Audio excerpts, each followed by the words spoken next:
After the team of Connor Southard, Graham Huddleston, Matt Wilson, and Mason Strader reached the top of the podium in the 2021 D2 Distance Medley Relay in underdog fashion, the quest for the repeat began immediately. The Distance Medley Relay wasn't the only target for the Gorillas, as they set out to make history for the Pittsburg State cross country and track program in as many ways as possible.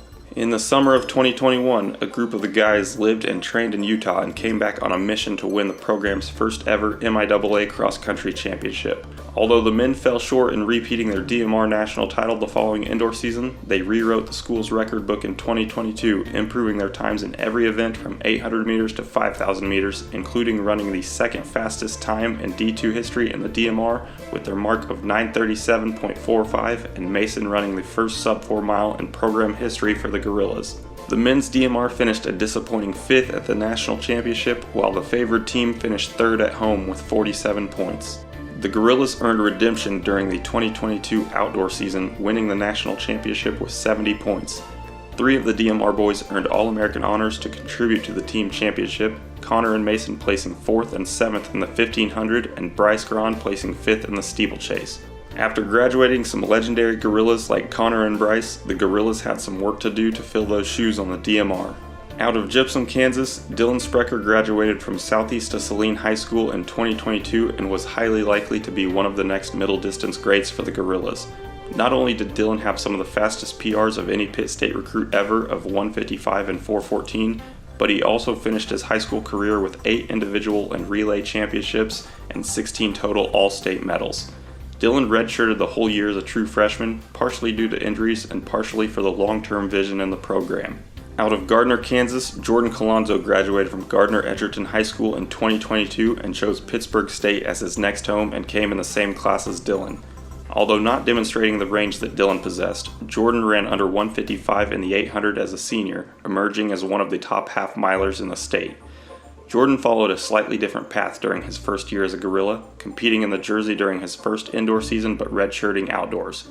Jordan and Dylan both competed with intensity and grit every chance they got as freshmen to show promise that the future of the DMR was in good hands if they kept on the same path. The 2022 Outdoor National Championship got the train rolling for the Gorillas as they swept the Indoor and Outdoor National Championships in both 2023 and 2024, resulting in 5 straight national victories for the Gorillas on the track. While the Gorillas distance squad was non-existent at the national level in 2023 due to Mason undergoing surgery after breaking his foot, he was back in 2024 to contribute to those team championships, along with other national contributions from Dylan in the DMR in 1500 and Braden Zahner in the DMR. While the DMR team did earn another All-American finish in 2024, the Gorillas left disappointed after finishing 5th once again. While the men were thriving and enjoying all kinds of success at the conference and national level, a group of women was learning from their successes and striving for the same level of performances.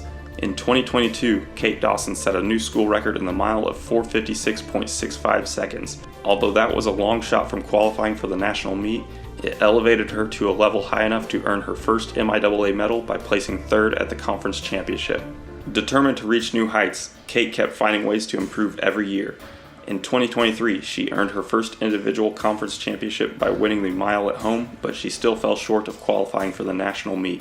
In 2024, Kate repeated her conference championship in the mile, along with qualifying for the indoor and outdoor national championship in the 800, earning All-American honors and placing 5th on both occasions.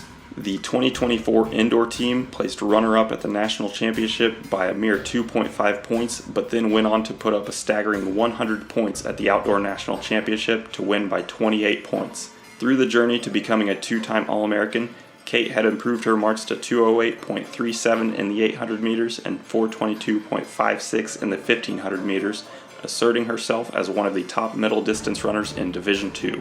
Another untapped gem by the name of Claire Bruning had been working hard to leave her mark in the Pitt State program. Sporting an underwhelming 800 PR of 2:27 in high school, Claire was far from the best recruit on paper, but continued to invest time and energy into her development as a runner and steadily improved every year.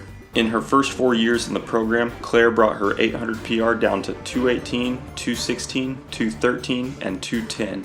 Not only did she continue to hone her talent for the 800, but she became an extremely well-rounded distance runner, as she was a very significant piece in the Gorillas cross-country success despite never doing cross-country in high school. Claire extended her strengths on the track up to the mile and 1500 and earned her first individual conference medal in a 1-2 finish with Kate in the 1500, sporting a PR of 4:31.92 seconds. Although the Lady Gorillas yearned for the same level of success in the DMR as the men, they continuously fell short in qualifying for the national meet. The 2023 team of Hannah Honeyman, Olivia Lowry, Kate, and Gentry Alderson set a school record of 11:46.19 seconds, but that was 6 seconds too slow to qualify. The 2024 team of Hannah Gibson, Olivia Lowry, Claire, and Kate once again set a new school record of 11:38.23 seconds, but that fell a heartbreaking quarter second short of snagging the last qualifying position. On paper, everything was lining up for the Gorillas to have a track season for the ages in 2025. Mason was still leading the way for the men's DMR as he entered his final track season of eligibility, with plenty of options to fill the other legs, between Dylan and Jordan being another year older and stronger, Braden Zahner returning from the 2024 DMR squad, and a handful of other talented 800 runners that could potentially fill the role. Kate was leading the way for the women as the likely anchor for the team, along with Claire as the other obvious choice for the DMR, but it was less certain who would fill the third spot of the distance runners. Having potential on paper is exciting, but the Gorillas were on a mission to turn the paper into reality and leave no stones unturned.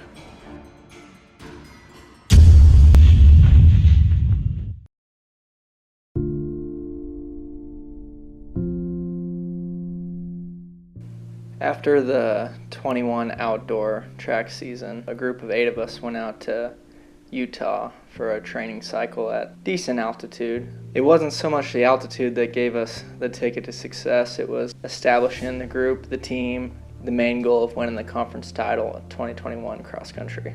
We probably were better than we thought we could be. We got hot early in the season, competed really well at Missouri Southern Stampede and Alabama Huntsville. Won both of those going into the conference meet and won the conference meet.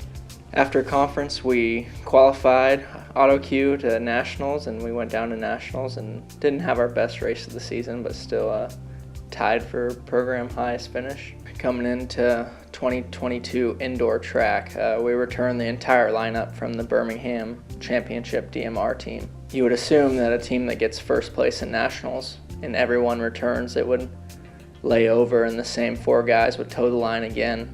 We brought in some really fast 400 guys that went for the 400 spot. 800 legs were kind of having a rocky season, kind of some up and down.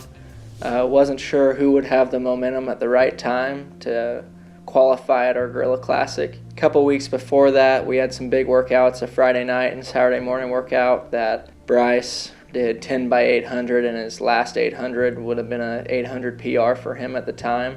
Plenty fast to show that he was ready for a qualifying 1200 leg. Connor Southard opened up with what would be an 800 PR as well in a workout. It solidified that those 2 guys were ready to run times good enough to get us qualified to the 2022 National Championship on our home track.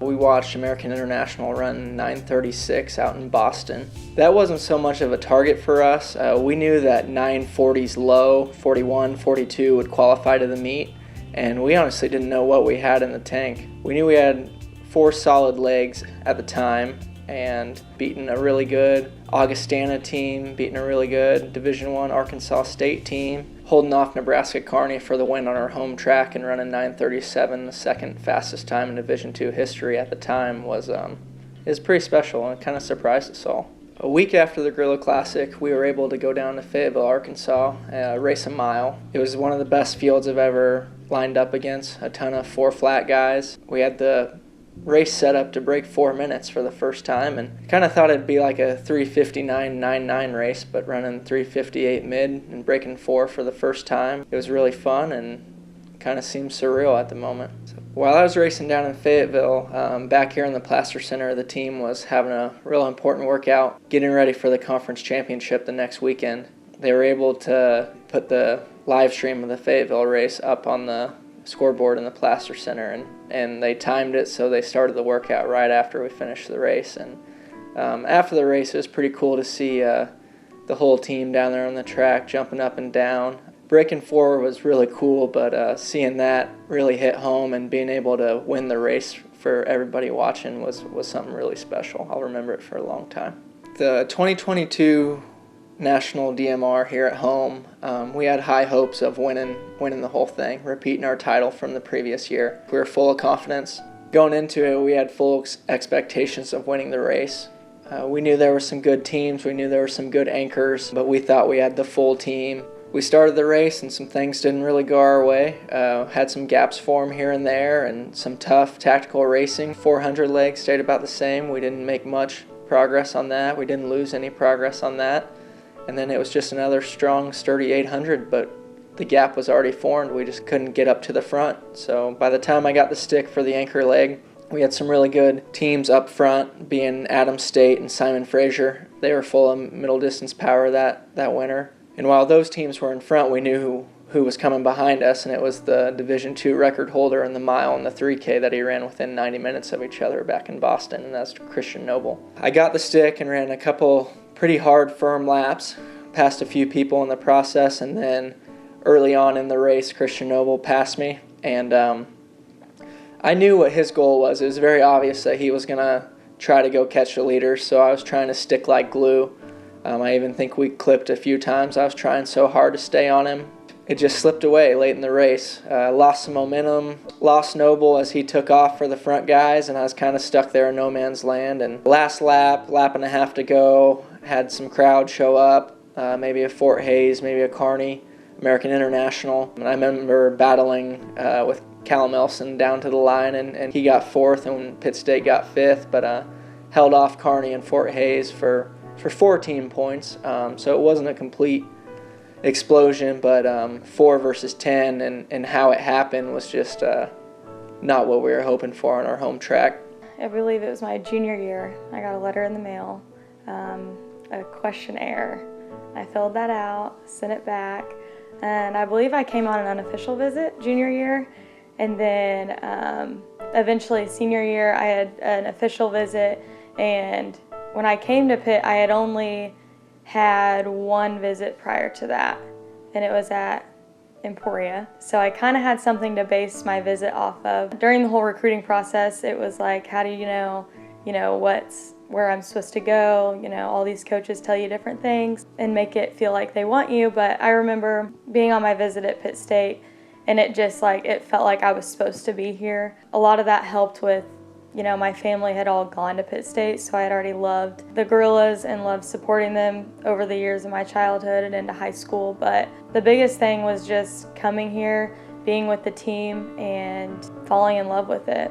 I love the facilities, and talking to Coach Jewett was just, I liked his intensity. It was something that actually, drew me in. Meeting the girls was special, and we actually hung out with the guys team that night too. So I could just tell that this was a place that was going to be for me. Freshman year, it was definitely pretty odd. Just coming in, COVID was still happening. We didn't have an official cross season. We still trained through it, but not having actual meets, it allowed for our freshman year to pretty much be laid back that first semester. So me and the other freshmen, we partied quite a bit just because we didn't have meets going on. It was the college experience. But that definitely shifted as our indoor season was beginning, because that's when things were slowly getting back to normal. Started doing more intense workouts, getting ready for indoor, and that was when it started to feel a little bit more real of like, okay, I'm a college athlete now. I definitely had to limit going out and staying up late and doing all that. And then, of course, outdoor season rolls around, and it actually counts towards something, and a conference championship that we end up losing, and that was not enjoyable at all. Of course, we lost indoor too, but it just, stacking both of those up, it was, I don't know, it made freshman year kind of like, this was interesting. So what sparked the breakthrough my sophomore year is just, I had spent that outdoor season previously watching Bryce and Mason and just all the energy they brought, and honestly, they brought it to practice every single day, but that outdoor season was just really special. So watching their determination, energy, dedication, it was like, man, I want to be more like them. I want to do something like what they're doing, bring that energy, and eventually that leadership to the women's side of the program. So I just remember training a lot harder that summer, going into sophomore year, wanting to have a bigger role on the cross side of things, and then that just kind of carried over into indoor season of like, my training was more intense and I was more determined to be a cross runner, that I got more fit. And then I found myself competing for a school record that honestly when I got here I had no idea was even a possibility, but through just all the hard training and determination to honestly be good, it wasn't even about the records, it was just to be a part of the team and to make a difference. So yeah, sophomore year was definitely a big breakthrough, especially with the school record happening.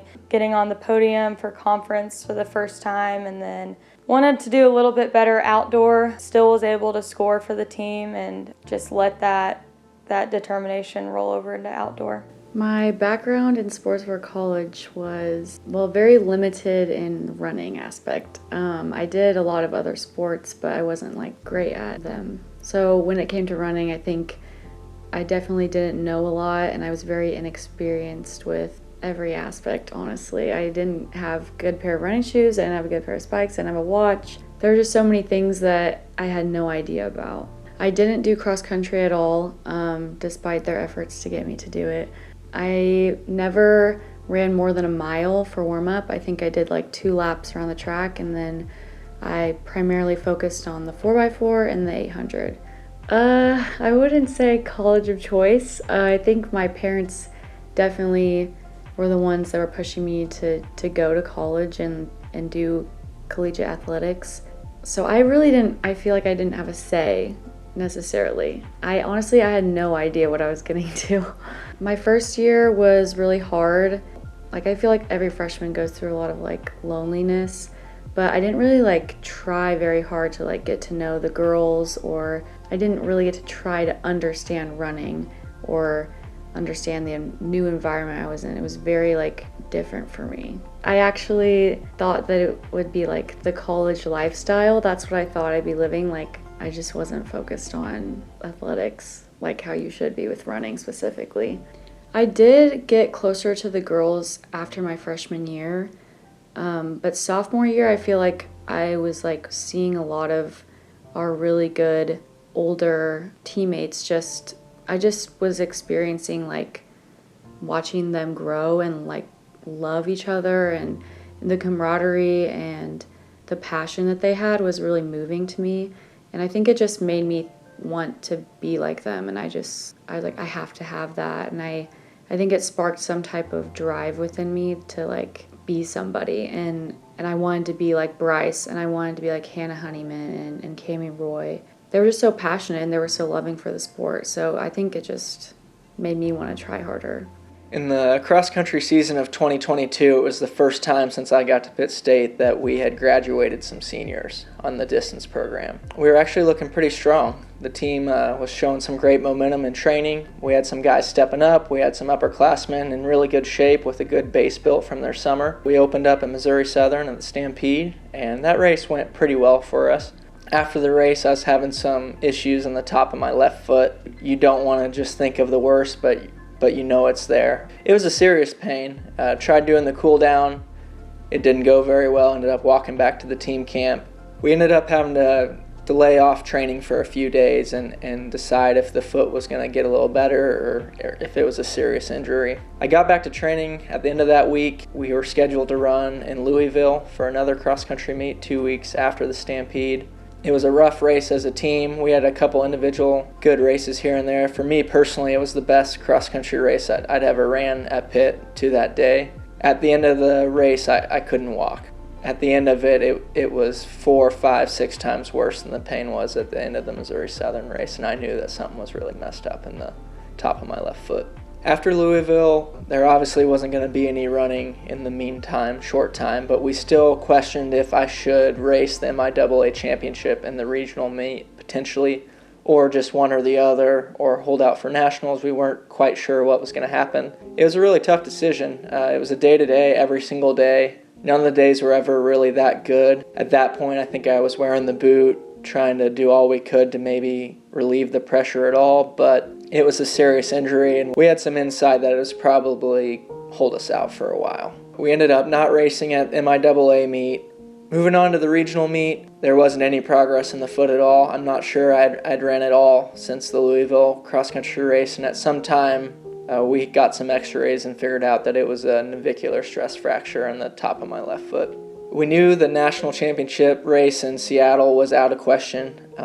It wasn't if we were going to run any more cross country for the season. It was a matter of what we were going to do for indoor. The 2023 indoor season would be very important for Pitt State. We just won the 2022 outdoor track and field championship, and we knew that we wanted to repeat that title in 2023 indoor at Virginia Beach. We weren't sure what path we were going to take as far as going ahead and getting surgery right away, taking the 6 to 8 weeks off of running and hope it would naturally heal, knowing that that was very unlikely, that it was a clean break, top to the bottom of the bone, and it wasn't a partial break like we were hoping.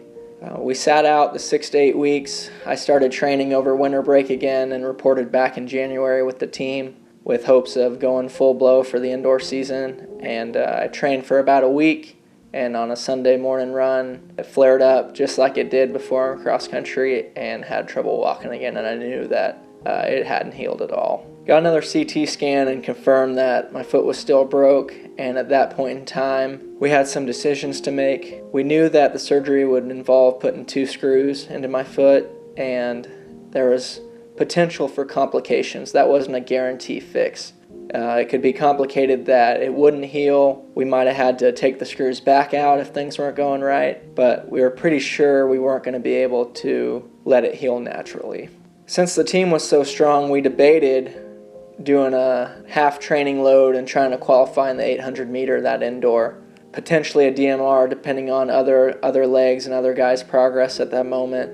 It didn't seem like the best idea to use the season half gas. Another big part in deciding on whether to get the surgery or not was because of 2 guys that were incoming freshmen on the team, Dylan Sprecher and Jordan Colonzo. They were both Kansas high school recruits that came in, very fast times for our level, and we weren't quite sure how good they could honestly be. We had really high hopes, and they showed great progress and strength throughout the cross-country season. We knew that by delaying this 2023 season would add an extra season to race with Dylan and Jordan in 2025 at Indianapolis with hopes of winning a DMR title. And we opted out of the 2023 indoor and outdoor season and decided to get the surgery done. Getting into cross country and track and field started my 7th grade year, mainly because I didn't want to play football with some of the guys in my school. I remember my first ever run, I ran 1 mile, laid on the floor, and told my parents that I was going to quit the sport. They told me that I can't quit until the season's over. Kudos to them for that. After that initial season of cross country, did track. One of my friends talked me into doing a summer track program called Salina Burn. From there, I just started to fall in love with the sport and the idea of getting better from year to year.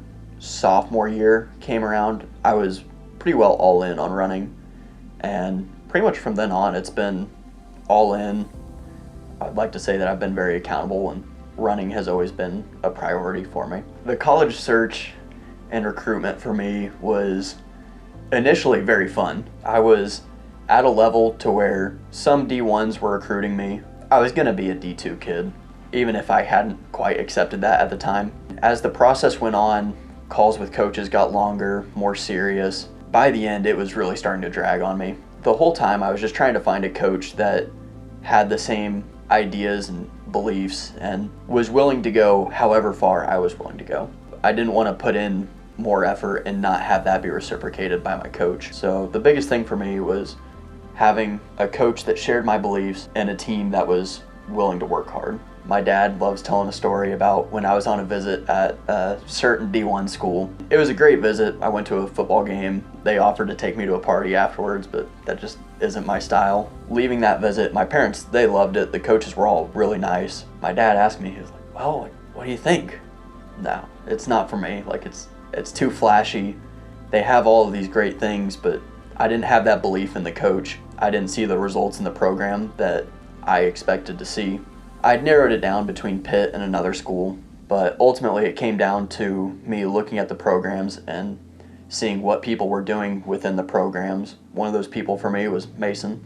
We had a one-to-one conversation that really just struck a chord with me. I had thought to myself ever since then, like, if I got 1 year of training with this guy, that would be lucky. That would be worth it. In the end, Pitt State was, I believe, the right decision for me. I initially didn't plan on redshirting my freshman year. I'm not ashamed to admit I had a bit of an inflated ego, and I believed I was capable of probably more than I was at the time. After hearing that a lot of my classmates were planning to redshirt, it kind of opened my mind to it. And after some talks with Coach Ben, it started to make a lot more sense. When we look at how the fields were in D2, COVID and redshirts, transfers, like if you want to be competitive, it takes a lot. D2 is an extremely competitive division. To give myself the best opportunity that I possibly could, it was going to be a matter of redshirting for a year, getting to adapt to the new training, the program, understanding what Pitt State was all about, and then after that year of development, then I could compete and start trying to reach that higher level.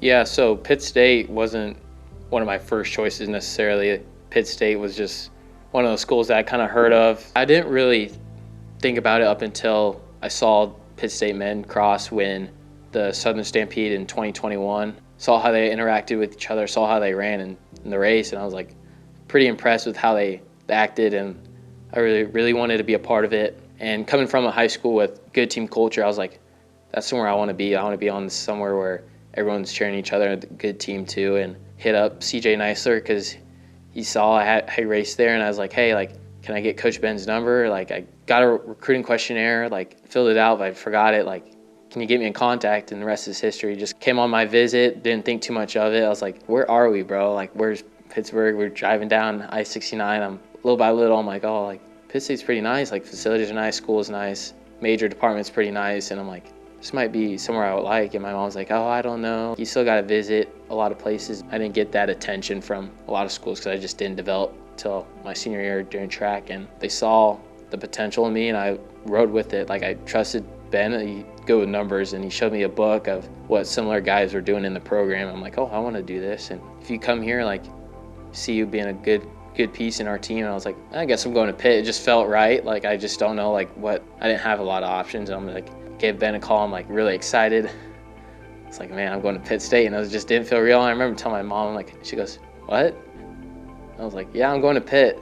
Kind of just like oh. She was obviously really happy, don't get me wrong.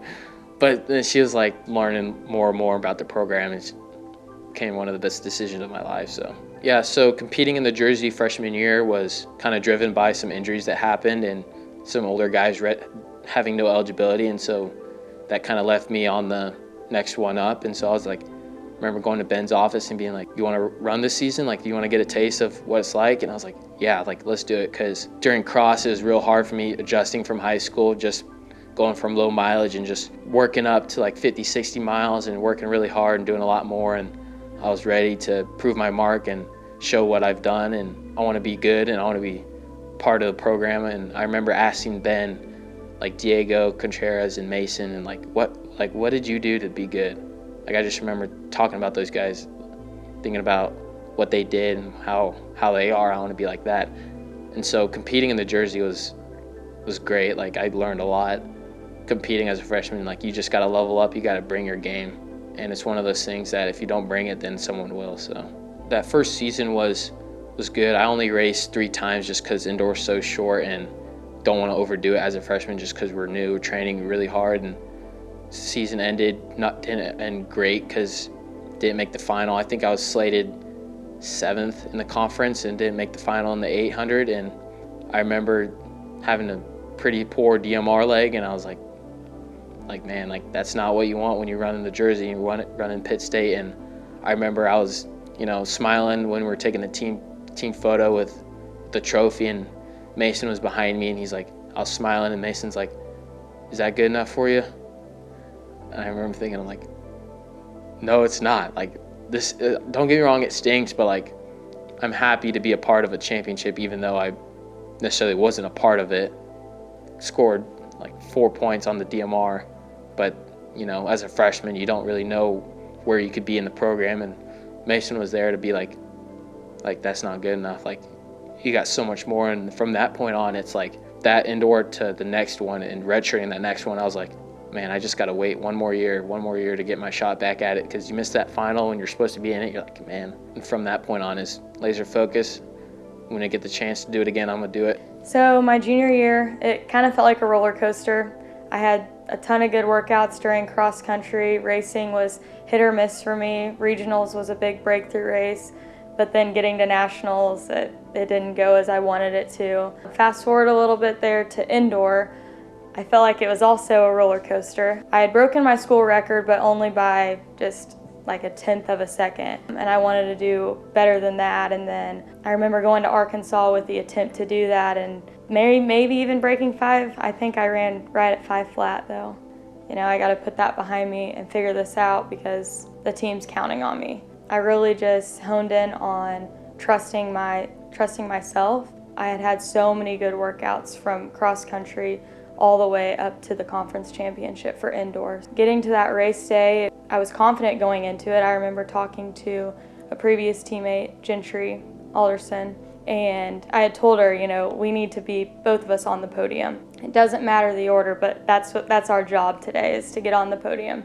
Found myself in second place, 600 meters to go, and Kelly Henderson is running like it's the bell lap, and you know, I just kind of stayed within myself, and then slowly I'm picking her off, and then get to 300 to go, and she's in my sight again. Get to 150 to go, and there I am just coming up on her. I'm on the home stretch, and finally I'm hip and hip with her, and I pass her for the win, and it was like, finally, like I've been working my tail off for just this moment of like winning this race. Junior year was extremely rewarding in that sense, having that first conference title. So also in my junior season, Coach Ben and I had higher aspirations and knew that to do the 5th year, I needed to have a redshirt outdoor season. So went ahead and did that, and I started to see even more improvement.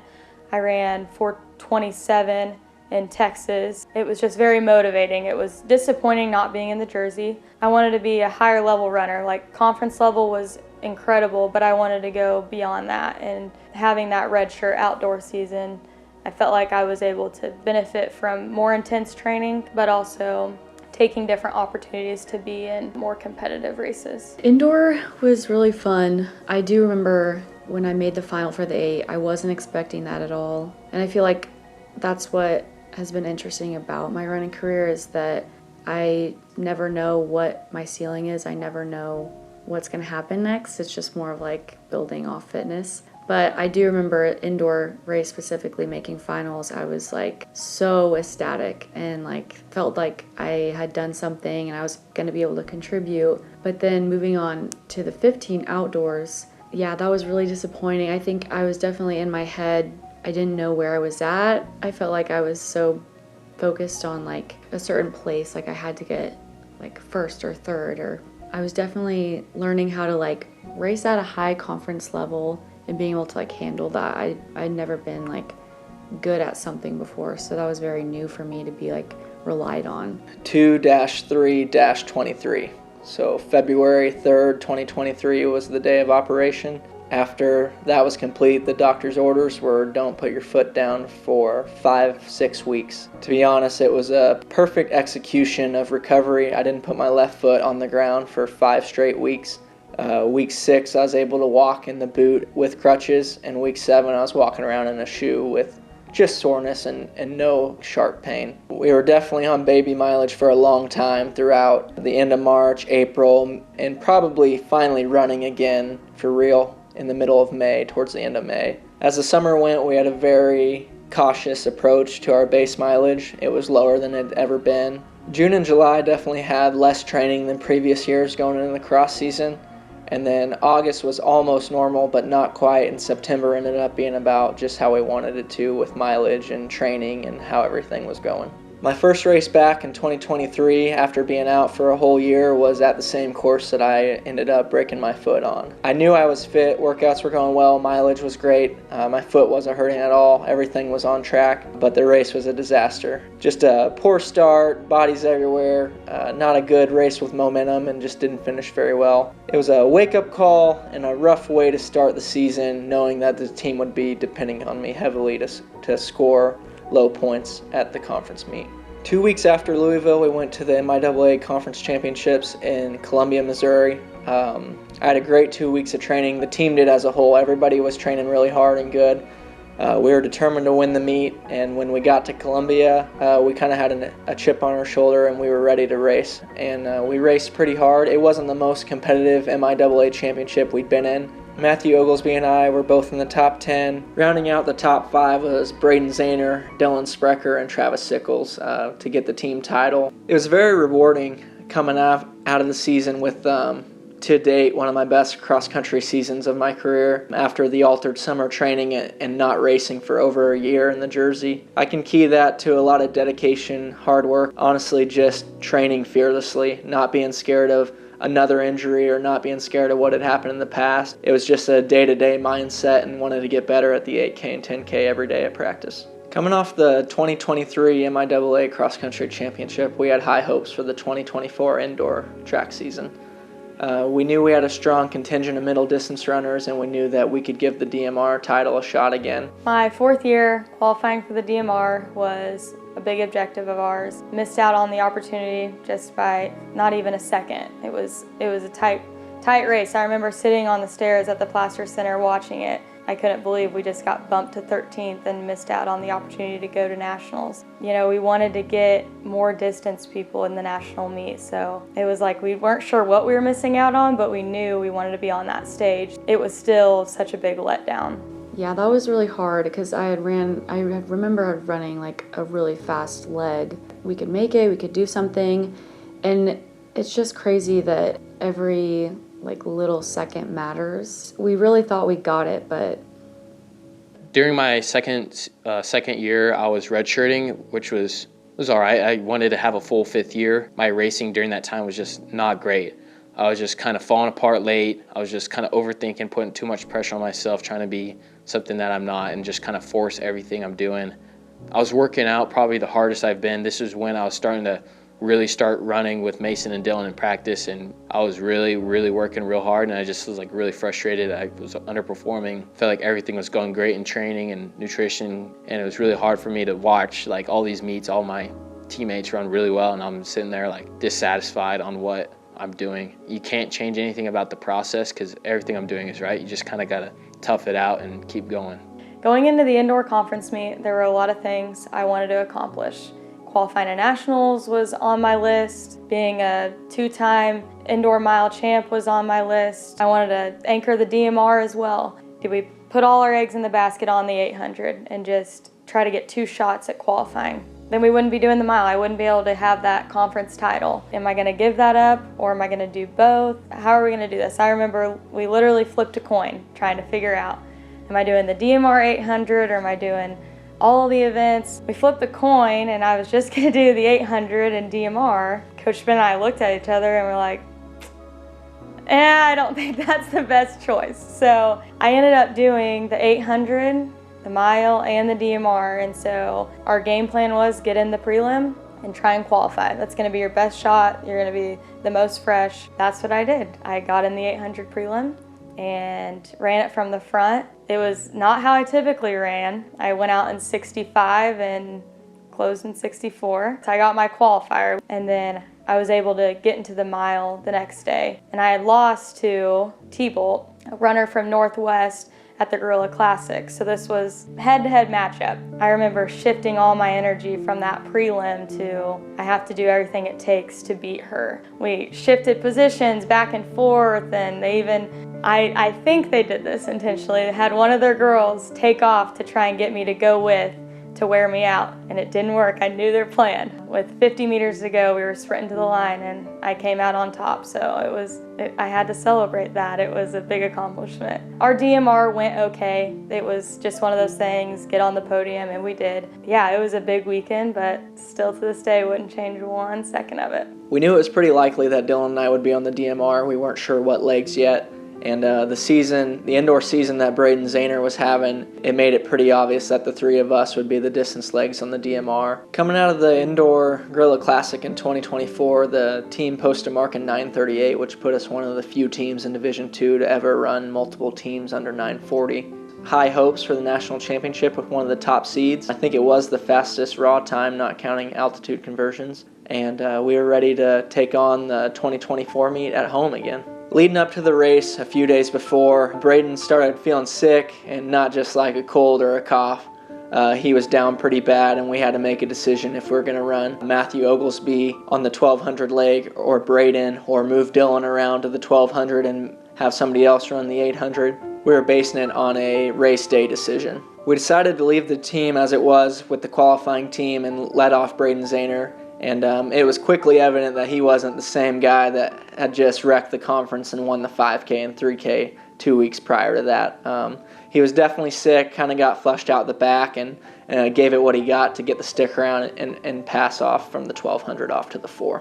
Taking the stick from the very back, Juan Chapman ran a good split, a lot of traffic there, passed the stick off to Dylan and a whole crowd of people, and there was a lot going on, and Dylan did what he could, ran another 150 split or so, but at the Division II National Championship, you just don't make up big gaps. I took the stick and went out pretty hard off the bat, passed some people real quick as of Grand Valley and Wingate, put me into 4th place with probably all of 30 to 40 meters to the front guys. I pressed hard for all of 800 meters, maybe in the 900 range, and around 1K, I hadn't made up much ground on the leaders, and I knew that we probably weren't going to win the race that night. I made the decision to slow down and try to prioritize team points and battle for that 4th position, knowing that 5th and 6th and 7th was right behind me, who were also good milers, one being fresh from Wingate. Looking back, I can definitely say I overthought the situation. It would have probably been best to keep on running full head of steam. I guess you could say it ended up not working. Got beat by both Grand Valley and Wingate, finishing in 6th place due to a DQ. Pitt State moved up into 5th place. We scored 4 points again, just like we did in 2022, and it just left a sour feeling of 5th place on our home track again when the team needed it for the title, withdrew the momentum from the entire indoor season leading into the mile final on Saturday. Watching the 2024 National DMR at home it stung because you want to see those guys win, you want to see those guys happy, and you know what it means to them. Like, even though I'm not on it, it just hurts just as bad because, you know, you train with those guys every day. You obviously want to see Pitt stay on top, and just see disappointment and people upset and just not go our way. It fuels you because you want to be better. You expect more out of yourself, and for me personally, it stung a lot because I couldn't do anything about it. I pride myself on being with a team and providing something for that team. And I just need to get my shot and hope that I can provide something for the team. Coming off the extremely disappointing night before, had to gear up for the mile final on Saturday. The race was going fine.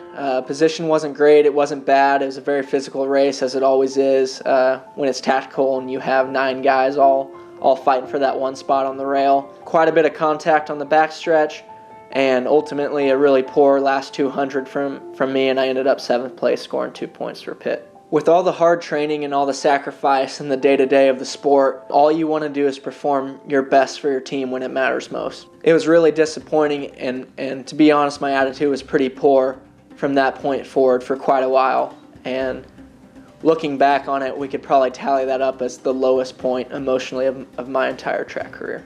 Heading into my first ever indoor national meet, a lot of different emotions. I was ecstatic to be a part of this team. I knew that we could put together potentially a national title with the group of girls that we had, and I was just on top of the world to be a part of that. But then again, I'm super nervous. I hadn't ever been in a prelim for a national meet, so it was nerve-wracking, but I kind of let both those emotions come together to just help me perform at this level. The prelim was as intense as they all described it to me. It's a surreal feeling, but I remember telling myself, why not? One of the last ones in. Who knows what people are going to run on the day. I could still make this final. Gun goes off, and I just get in the race. I remember the time coming up on the board, and I didn't get in by place. And at the time, I knew there was a heat before us, so I knew that I was okay at the time, but it was okay, this next heat, I hope they don't go any faster. And when their times came up, I knew I made it in. Next day, same routine, got ready for the final, and I told myself the same thing. Rankings don't matter. Just because you're the last one in to this final doesn't mean you're gonna be number 8. I just got on the rail, got in with the girls, and raced like I always had. Found myself lining up with 3rd, 4th, and 5th. Ended up 5th, but still it was just racing at that high level with those athletes that I'd watched for so many years. I was finally in the position of almost getting third place at my first ever national meet. We looked forward to outdoor. We decided to run out in Pueblo, Colorado for a spring break meet, try to get a 1500 qualifier out the gate with the conversion. That race didn't go very well and left us almost as sour as finishing the national title with pretty low results. A quick turnaround from Pueblo, we decided to go to SBU to run an 800. There were several Pitt State guys in the race, and we wanted to make a strong stance and see who or how many we could get to break 150 in the 800. During that outdoor season, 2024, it really started to click for me. I started racing with Mason and Dylan, just that mindset shift of, all right, you're needed now because not redshirting no more, like you're running in the Pitt jersey, and if you're racing with two of the best 1500 mile guys in the country, like you could go run this 8, like you could do whatever you put your mind to, and you build camaraderie through racing and training every single day and waking up at 6 a.m. and talking about how to be great and talking about what we could be better at. And something that like was a catalyst for that was Mason after a workout. He just like kind of got on my head a little bit about, you know, being not good in a way. I don't know how to say it. That's not how it went. But Mason got on my head and he's like, you need to lock in basically and you need to stop running like dog shit. I'm like, all right, Mace, like, you're going to see it at SBU, Mace. SBU comes, I'm like, all right, like, just go race with them. I was still kind of sour about it. So he kind of brought out the best in me and was like, wanted me to finally get out of my head and just race, and that's what we did, so. It was a really good race for Pitt State. We came out with 3 150 marks, Jordan Colonzo being the fastest one and breaking the previous school record. And that was the moment Jordan became into the conversation of a serious 800 runner in Division II. Me, Mason, and Jordan all being 150, it showed some promise, but it still wasn't reaching that level that we wanted to be at.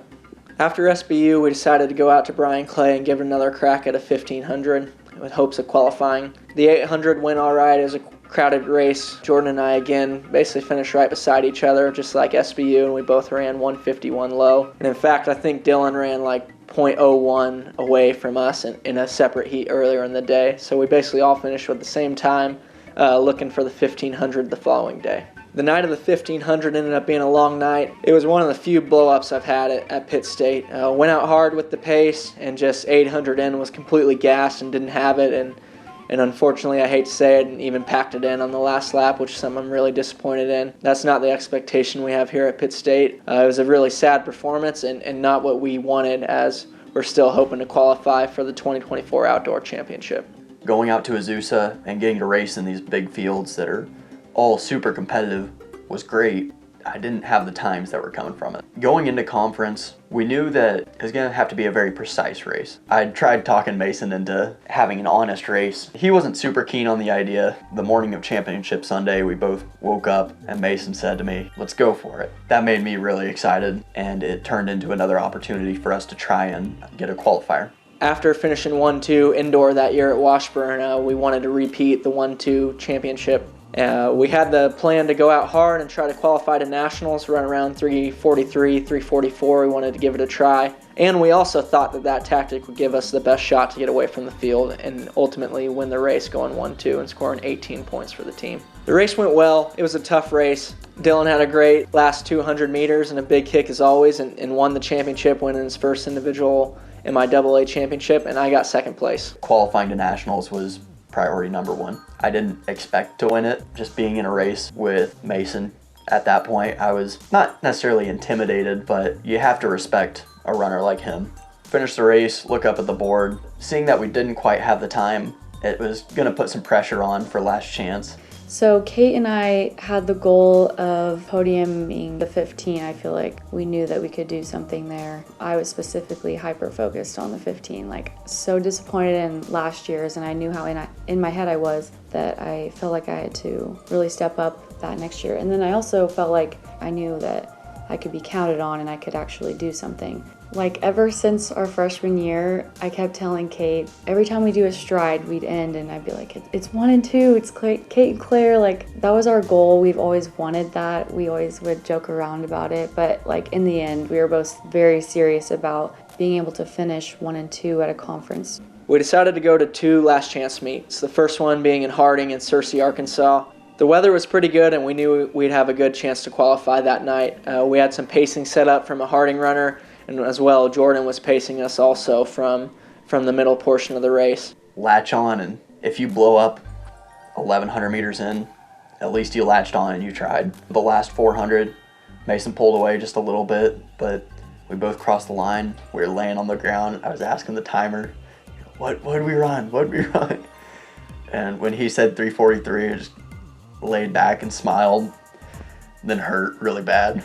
It was a big breakthrough after a really poor outdoor season. So it was very relieving to run those times and get into the championship, because once again, Pitt State was going for the team title, and we knew that points in the 1500 would be really important.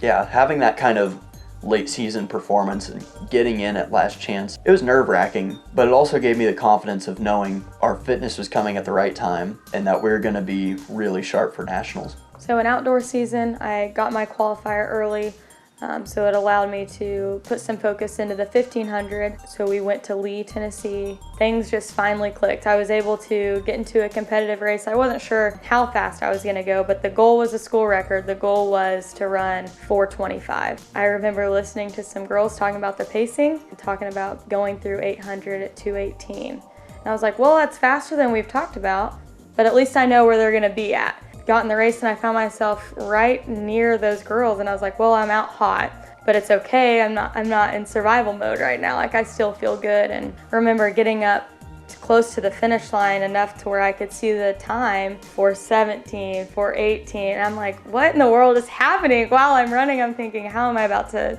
run almost 4:20 and come through at 4:22, just on top of the world, because finally we're seeing my potential actually come to life in a 1500, and just knowing like what that conversion would be in the mile. We had just been chasing that kind of time for so long that it was extremely rewarding to finally see that come up. So I was qualified for both events at the national meet, qualified in the 800 and the 1500. So it was once again a moment of, okay, what are we gonna do? We decided to do the 800.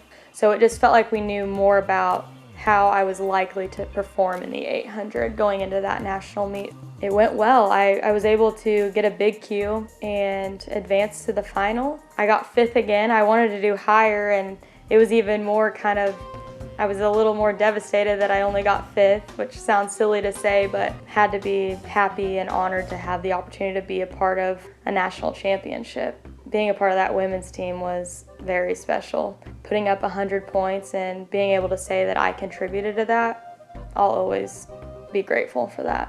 Going into the prelims, Dylan and I drew separate heats. I was in the first heat. It was a good strategic race with a good finish, and ultimately ended up with a big Q and making the final.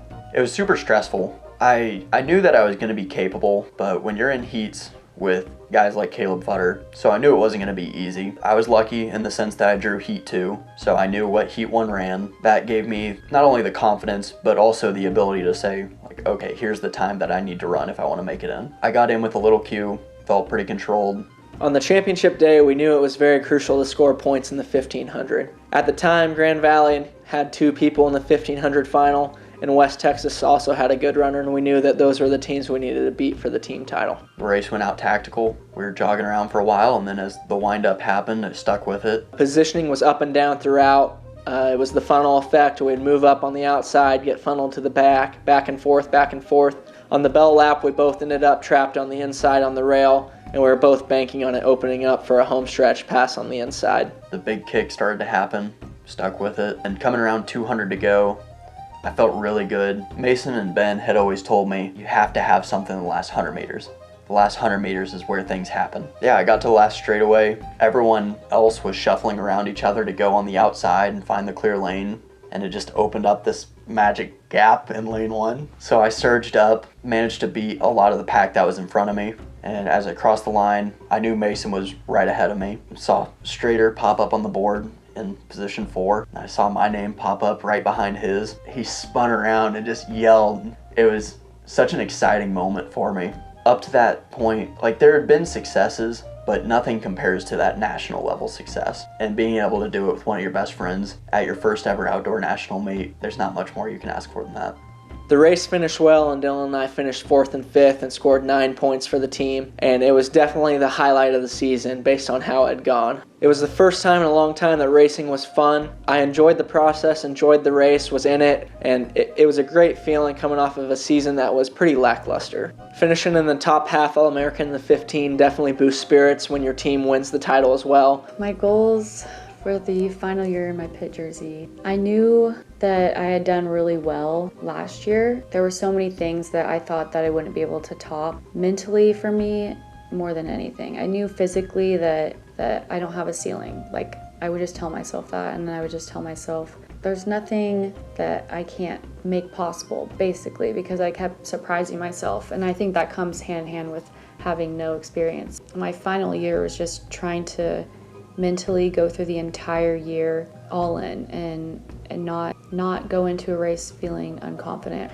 Going into my last year as a Pitt State athlete, I had a lot of goals on my list. I wanted to get the 800 school record. I wanted to lower my mile school record. I wanted to get the 3K record. 3-time conference champ in the mile. We wanted to get our DMR to nationals for the first time. That was a big goal. Get that school record as low as we could. My goals for outdoor season, I wanted to get the 800 school record, the 1500 school record, win the national title in the 1500. From the 2024 indoor season, Dylan and I was starting to form a bond. That happens running the mile a lot with each other, training together every day, and we really had that bond, and solidifying it with a 1-2 finish at conference was really special. As the outdoor season came around, we had a new member to the training club. Jordan started training really hard with us and kind of moving up into our group, maybe doing some longer rep workouts versus some 800 specific workouts. That season is where our alliance and our bond and our devotion to each other really started to form and take off. The relationship between Jordan, Mason, and I really believe that it started with Mason. I'd always looked up to him. He was kind of this icon on the team of someone who showed, like, if you work hard, you can achieve whatever your goal may be. It was kind of through Mason that the three of us really started to get closer. We all had this shared belief of what we could be capable of. Eventually, like, the three of us, we just started spending more time around each other, whether that be outside of practice or even just in practice on easy runs, just kind of gravitated towards each other. Jordan and I picked his brain a lot. Finishing up at last chance, didn't get my qualifier. I was like 6 out of qualifying, which sucked because see Dylan and Mason qualify earlier that week, and I'm like, all right, like, I want to go qualify myself too.